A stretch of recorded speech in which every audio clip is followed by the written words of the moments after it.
Boker Tov les filles, j'espère que vous allez bien. Aujourd'hui, avec l'aide d'Hachem, on va parler en fait de l'essentiel, c'est-à-dire la prière. La prière, en fait, si on lui associe du sens, si on l'anime de compréhension, je ne vous dis pas le cadeau que c'est, Baruch Hashem, pour vibrer d'émotion, pour se rapprocher et se connecter d'Akadosh Baruch Hu.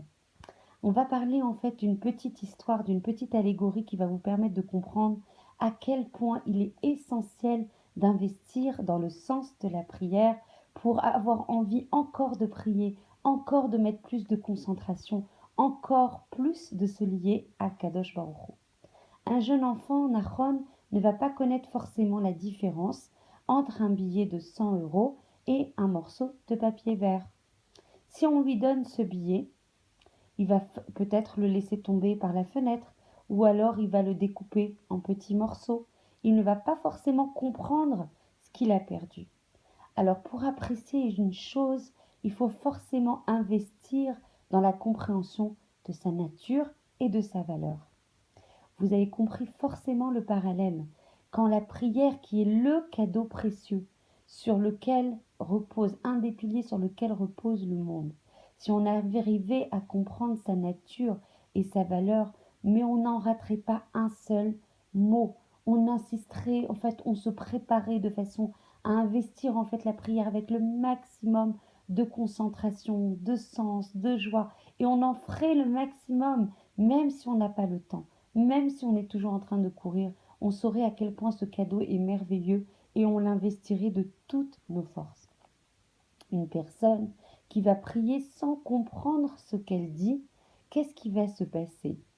Ni ce que ces mots sont censés accomplir, elle va passer forcément à côté d'une source vitale d'inspiration et de kavana. Comment trouver du lien avec Akadosh Baruch Hu si on ne comprend pas ce qu'on dit? Comment vibrer d'émotion avec Akadosh Baruch Hu si on ne comprend pas ce qu'on dit? On va passer à côté d'une source généreuse, vitale, passionnée de lien avec Akadosh Baruch Hu parce que justement, on passe à côté du sens des mots. Étudier le sens de ces mots de la tfila, les origines sacrées de la prière, qui les a écrites, à quel moment, pourquoi faire, quels sont les objectifs de tel bracha, quels sont les objectifs spécifiques, quel kavana on doit être en particulier à ce moment de la tfila. Il y a des étapes cruciales pendant la tfila et si on n'y associe pas la kavana, on peut passer à côté de sa réalisation, du ressenti en fait de la tfila et justement du lien que l'on peut construire avec Akadosh Baruch Hu. C'est fondamental pour développer de la kavana et la maintenir pendant toute la prière.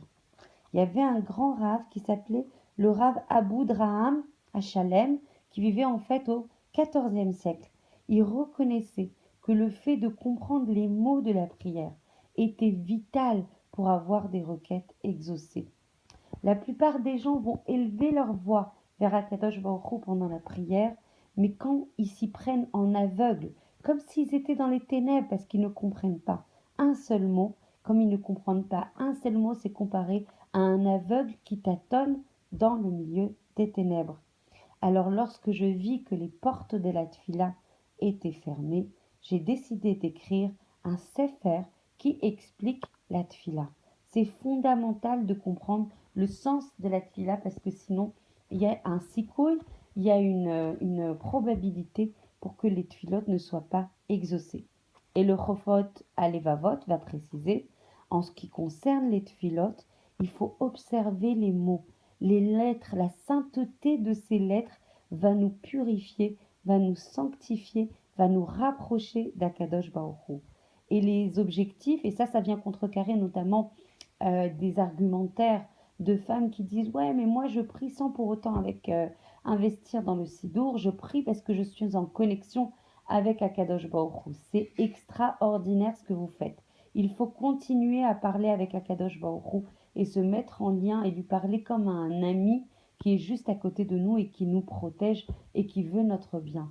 Mais obligatoirement, il faudra passer aussi par le sidour parce que ces filotes ont été préparées, conçues par les Anshe Knesset Agdola donc par des prophètes qui ont investi de pouvoir saint ces mots, ces otiyot, mais aussi ces nekudot, les théamim qu'il y a dans la tfila sont extrêmement saints. Il faut investir et prier dans un sidour obligatoirement. Donc il faut observer les mots et les objectifs pour que ces mots puissent être associés à Kadosh Baruch Hu. Il faut savoir ce que ça signifie et il faut savoir ce que son cœur est en train de demander.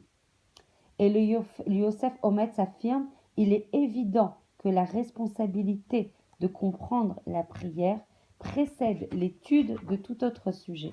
Donc vous imaginez quand, c'est vrai que j'ai conseillé beaucoup d'entre vous d'étudier la tfila pendant Shabbat, ça peut être quelque chose qui est si important que ça peut précéder l'étude de n'importe quel autre sujet ou halakha. Il faut déjà comprendre la prière. Donc investissez en premier dans l'étude des mots de la prière. Par exemple, le fait de connaître la signification et l'origine de la prière de Baruch chez Amar va lui conférer une toute autre dimension. Est-ce que vous avez vu les psouké des Imra, les psoukim où on fait des louanges à Kadosh Baruch Hu? Elle a été instituée par les Anshe Knesset Agdola depuis 2400 ans. Et le texte se base sur un document qui est littéralement tombé du ciel. La tfila, les psouké des Imra, elle est composée de 87 mots. Et vous savez ce que ça signifie au niveau de la gematria? Ça signifie donc de l'équivalence numérique. Ça signifie paz, ça signifie or pur. Ça signifie que ces mots des psouké des Imra, et notamment de Baruch chez Amar, qui compose donc 87 mots, c'est de l'or pur parce que justement, ces mots sont aussi précieux et purs que l'or le plus fin. Lorsqu'on connaît l'origine élevée, sainte, spirituellement précieuse du Baruch chez Amar, on peut facilement comprendre pourquoi il est fondamental de le réciter debout. Après, on a les psouké des Imra qui, eux, vont évoquer la gloire ultime et les merveilles de la nature. On récite la bénédiction de Yotzer Ameorot, on récite la bénédiction de celui qui crée les luminaires. Après, on proclame Ahavat Olam, elle est hyper belle. Ahavat Olam, il n'y a pas plus beau comme Shirachirim. Ou Nishmat Kol Chai, enfin je les aime toutes, Baruch Hashem. Ahavat Olam, dans lequel on exprime notre amour éternel pour Hachem et on proclame son unicité dans le schéma. Et quand on progresse dans cette voie, on établit une connexion tellement forte, tellement vibrante d'émotions, tellement sensible et sensitive qu'on est prêt à réciter le point culminant de la prière qui est le Shmoné Esrei. Le Rav Shmuel Auerbach, il témoigne de la manière dont son père, Rav Shlomo Zalman Auerbach, Zecher Tzadik Vekadosh Livracha, il récitait le Shmona Esrei. Chaque tfila était récitée avec itlaavout, c'est-à-dire avec enthousiasme, avec ferveur. Ces prières étaient des véritables supplications à Kadosh Baruch Hu. Ça n'était pas des simples paroles qui étaient récitées, c'était des supplications du début à la fin. Il avait beaucoup de kavana. Et il disait que ce qui était le plus important, c'était de comprendre le sens des mots. Et parmi les prières de clôture, vous avez Alenu les Shabeach, qui selon en fait le Kolbo, c'est l'une des plus anciennes prières dont nous connaissons les termes. Elle fut composée, vous le savez sûrement, par Yehoshua lorsqu'il a conquis Yéricho. Et le Chida commente qu'après la destruction du Beth Amikdash, Rabbi Yochanan ben Zakkai l'a intégrée dans nos prières quotidiennes pour renforcer la Emouna du peuple juif en Akadosh Baruch Hu à une époque où il était humilié, à une époque où il était déshonoré et brisé. Le Maté Moshe dit que lorsqu'on se lève pour réciter Alenu le Shabeach, Hachem se lève, moi j'ai envie de pleurer d'émotion tellement c'est beau, se lève avec tous les anges dans les cieux et tous disent qu'il est digne d'éloge le peuple pour lequel il en est ainsi. Il est digne d'éloge le Ham Israël dont le Dieu est Hachem. Si on arrivait à comprendre quel point c'est des diamants, cette fille-là, c'est un diamant. Et des fois, parce qu'on court, parce qu'on n'a pas le temps, parce qu'on a un rythme de vie effréné, on peut passer à côté de ces ors purs, de ces diamants précieux qu'on remet à Kadosh Baruch Hu. Regardez la portée de Alenu les Chaber, où en fait on se fait louer par les anges et à Kadosh Baruch Hu lui-même. Donc cette supplication extrêmement dosha qui est prononcée à la fin de la tfila, elle sert de protection, elle encapsule, elle package, elle protège toute notre prière puisqu'on déclare une nouvelle fois l'unicité d'Akadosh Baruch Hu. Et on se focalise sur le sort particulier qu'Hachem a assigné à son peuple.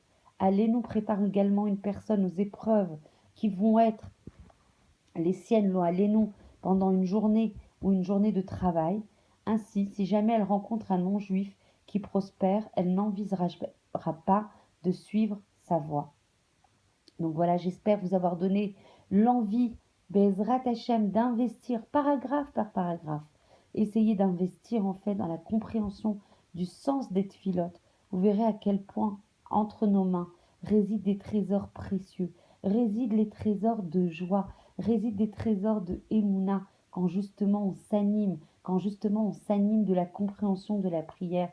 Rien ne peut résister au lien qu'on peut créer avec Akadosh Baruch Hu, aux louanges, à l'amour que l'on peut lui témoigner. Et on prend du coup beaucoup, beaucoup, beaucoup de force toute la journée pour justement ne pas se laisser influencer par ce qu'on voit, ne pas suivre de mauvaises voies, mais être en connexion et en écoute, au fait d'être collé exclusivement à Akadosh Baruch Hu. Donc investissez avant tout autre sujet d'étude, notamment Shabbat, si vous le voulez, dans la compréhension d'un paragraphe, puis un autre paragraphe, et comme ça, de manière progressive, vous animez dans cet Avodat Hashem qui est un des piliers de notre connexion avec Akadosh Baruch Hu. Je vous embrasse très fort. Je vous souhaite une journée remplie de filotes dans le Sidour avec une émotion vibrante pour ce trésor qui nous a été donné par beaucoup, beaucoup de nos prophètes. Je vous embrasse très fort.